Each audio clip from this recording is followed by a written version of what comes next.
Padala ko na po tayo sa ikalawang mensahe. Sa panalangin papuri ng ID, interpretasyon, Ginang Jerry.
Simulan ninyo sa inyong kalooban.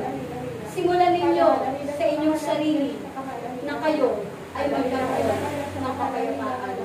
Kaya naman, ang aking tagbilin, naway ang maging laman ng inyong isip ay mga bagay na karapat-dapat, mga bagay na kapuri-puri, mga bagay na kagalang-galang, at mga bagay na walang halong kasamaan. Mga bagay na totoo, mga bagay na marangal, matuwid at malinis. Naway yan ang laman ng inyong mga isipan, sapagkat kung ito ay mapapalitan ng ibang bagay, tiyak kayo ay magkakaroon ng pagkabalisa, kayo ay magkakaroon ng pag-aalinlangan, at kayo ay mawawala na ng pananampalataya.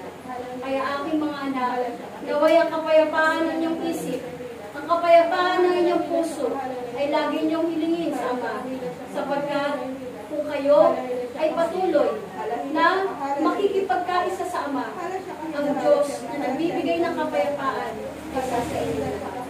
At ako na inyong ina, na reyna ng kapayapaan, ay laging kaisa inyo sa lahat ng inyong gawain. Naway ang lahat ng inyong ginagawa dito sa timpanan ng Ama ay magdulot sa inyo ng kapayapaan, at hindi magdulot sa inyo ng pagkabalisa ng inyong buhay.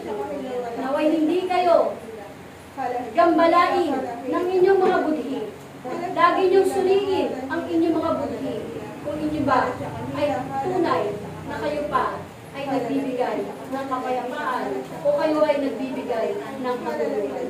Kaya aking mga anak, naway kayong lahat ay magkaisa, sapagkat ang nais ng Ama ay kaayusan. Kaayusan, mga anak, hindi kaguluhan. Kaayusan, mga anak, hindi pagkabahabahagi. Kaayusan, mga anak, hindi pagkakampi-kampi. Naway kayong lahat ay magkaroon ng isang isip, isang puso, isang dila, isang layunin, at isang mithiin. Kung magkakagayon, kayong lahat ay sa inyo ang Diyos na nagbibigay ng kapayapaan. Maraming salamat at sumayin niyo ang kapayapaan ng inyong mahal na ina.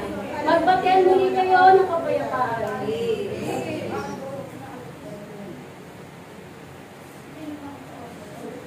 Maraming salamat. Maraming salamat.